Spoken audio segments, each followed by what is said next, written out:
it's a kind of military affair. If you are planning a war, or if you have a battle before you as a military commander, you probably will lose a third or half of your men. But you will win, or you hope to win, and to win not only the battle but the whole war. That's my point. Is the 3,000 dead were seen as collateral damage? I mean, what came out from the American government, unfortunately, was within, I think, 48 hours. Cheney was the first giving this word, that there is a generation-long war. Stay there. We'll be right back with Andreas von BÄ=low. I'm very thankful that Andreas von BÄ=low is sharing this much time with us today. I want to be clear with listeners who haven't studied military history. It is part of the military history, just like World War I, at some battles where they'd lose 10,000 people a day, to just feed troops into a meat grinder. And that mindset then translates into, it's better for our people to run the empire and for America's future if we go ahead and kill 3,000 and blame it on these enemies. That's how Hitler started World War II with Poland was attacking their own radio station at Gleiwitz. Governments do this over and over and over and over and over and over and over again. They're very cold-blooded, but to be clear, the people running our country could care less about U.S. sovereignty. They're actually using us as their front.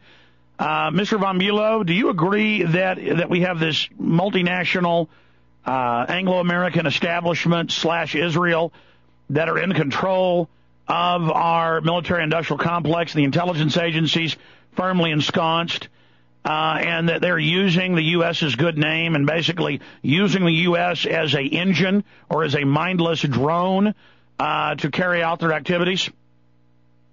I think you have enough Americans joining this whole game. It's not necessary to blame it on Israel. Israel is perhaps interested to change things in the Near East, and there is a conversion of thinking. But let me stop you and be clear. The American elite, a lot of the huge amount of the American elite are behind this policy. And if you really look at both parties in the Congress, it's a bipartisan policy. So I doubt whether there is a real, if it comes down to a final combat, that the elite of both parties are behind this kind of world leader, not only world leadership. If it would be wise, I wouldn't have any problem with Americans or the American state governing the world. But this kind of policy, where you could easily buy your oil, and it's not necessary to occupy all these countries which have oil and throw them in huge civil wars which are with horrible effects. Well, Mr. von BÄ=low, let me be clear about my belief. I said Anglo-American establishment first, and then Israel certainly is a cheerleader involved in it and lobbying for it. I'm not singling Israel out there. I'm saying who is it? It's England, it's the U.S., it's mainly Israel, isn't it, that is supporting the wars that grew out of 9/11?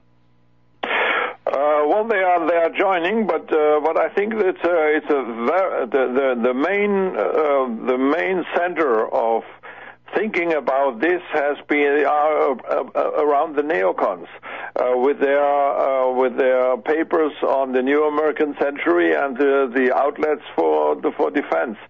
There you have written down what would happen, even the throwing out of Saddam Hussein and all these kind of things.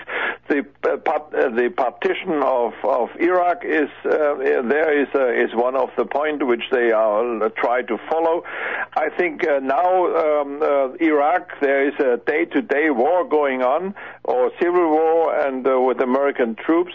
But the real thing is that I think 5 huge bases are already built within Iraq, away from all these settlements where the American military can stay for decades. As Dick Cheney and now, of course, Bush and, of course, McCain say they want to stay 100 years. And you're right. Both parties are for the war. It doesn't matter if 80+% of Americans are against it. They are going to continue that. So that's my next question for you. You have unusual knowledge as being the head of technology, the head of defense, over in intelligence, having all these different hats you've worn, exposing corruption. I would like you to give us your assessment, Mr. von BÄlow, on where you think they're going. Is their program stalling? Are they in trouble? Do you think that this crime complex, this global oligarchy, this corporatism that controls our government, do you think they're going to stage more attacks? Do you think they're going to fail in Iraq? I mean, where do you see things going? I think they tried to fulfill the program. But they are running against huge troubles because the money is running out. America lives at the moment from a day-to-day necessity to get, I think, 80% of all savings around the globe. From Japan, from China, from Germany, from everywhere. And at the moment, the dollar is falling, and people are very reluctant to continue with this. And if you don't have this kind of money, you can only go further with this war with huge amount of inflation, which again is weakening the dollar. So I think I don't know what these kind they are running against the wall probably, and everything is falling apart. Well, that's what I was going to say. I hate to keep using. Probably Cheney and these kind of people are thinking, well, if we succeed in getting more and more and more oil land in our under our sovereignty, perhaps we find a way out. But I'm very doubtful whether this addition is going out.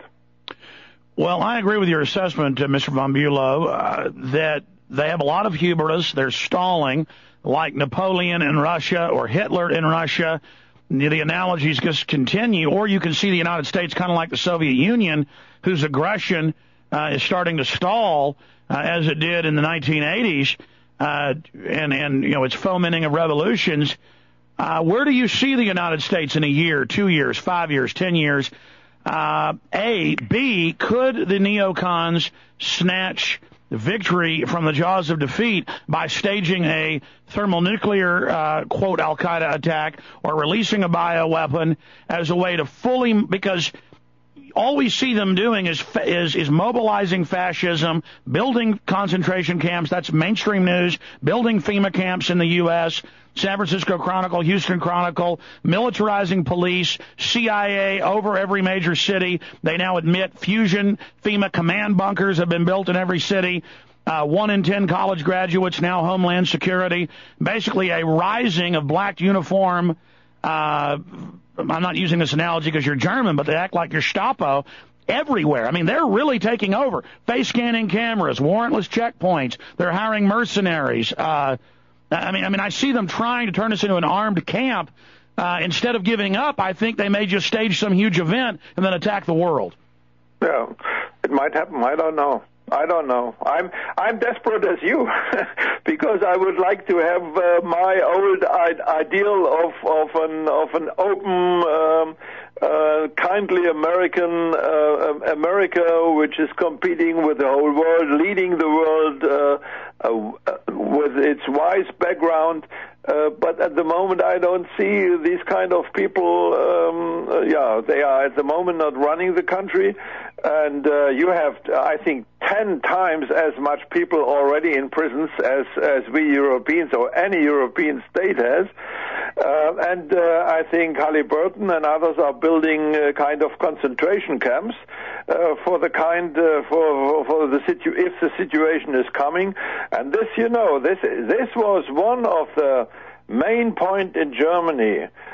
Within a night, about 30,000 people went immediately into prison.